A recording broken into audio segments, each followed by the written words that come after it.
आकाशवाणी का ये रायपुर केंद्र है। जिले की चिट्ठी कार्यक्रम में लीजिए सुनिए गरियाबंद जिले की चिट्ठी। आलेख फरहाज मेमन का है।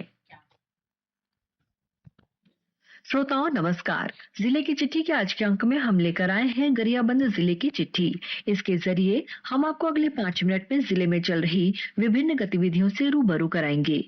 श्रोताओं, पूर्व प्रधानमंत्री अटल बिहारी वाजपेयी की जयंती के अवसर पर 25 दिसंबर को गरियाबंद जिले के फिंगेश्वर स्थित पंडित दीनदयाल उपाध्याय परिसर में नवनिर्मित अटल परिसर का लोकार्पण किया गया। इस कार्यक्रम में मुख्य अतिथि के रूप में नगर अध्यक्ष धनराज सूर्यवंशी शामिल हुए।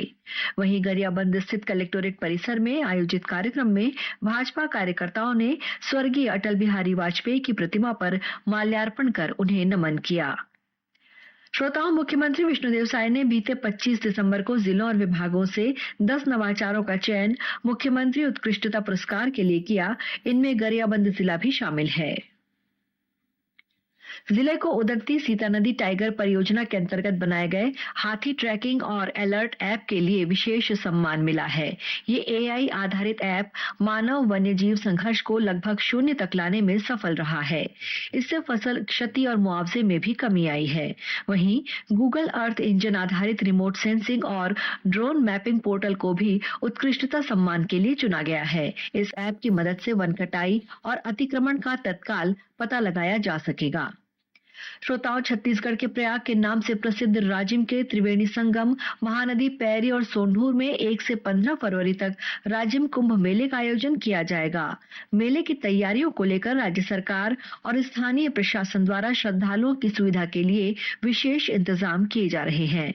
माघ पूर्णिमा से महाशिवरात्रि तक चलने वाले इस मेले में लाखों श्रद्धालु, साधु संत और नागा बाबा शामिल होकर नदी में पवित्र स्नान करते हैं। मेले में मुख्य आकर्षण का केंद्र विभिन्न अखाड़ों का शाही स्नान और जुलूस रहता है।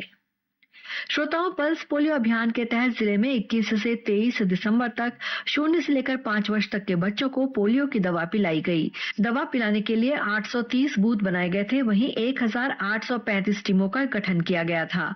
अभियान को सफल बनाने के लिए स्वास्थ्य विभाग के कर्मचारियों के साथ ही आंगनबाड़ी कार्यकर्ता, मितानिन, कोटवार, प्रशिक्षु महिला स्वास्थ्य कार्यकर्ता और पैरा मेडिकल विद्यार्थियों की ड्यूटी लगाई गई थी।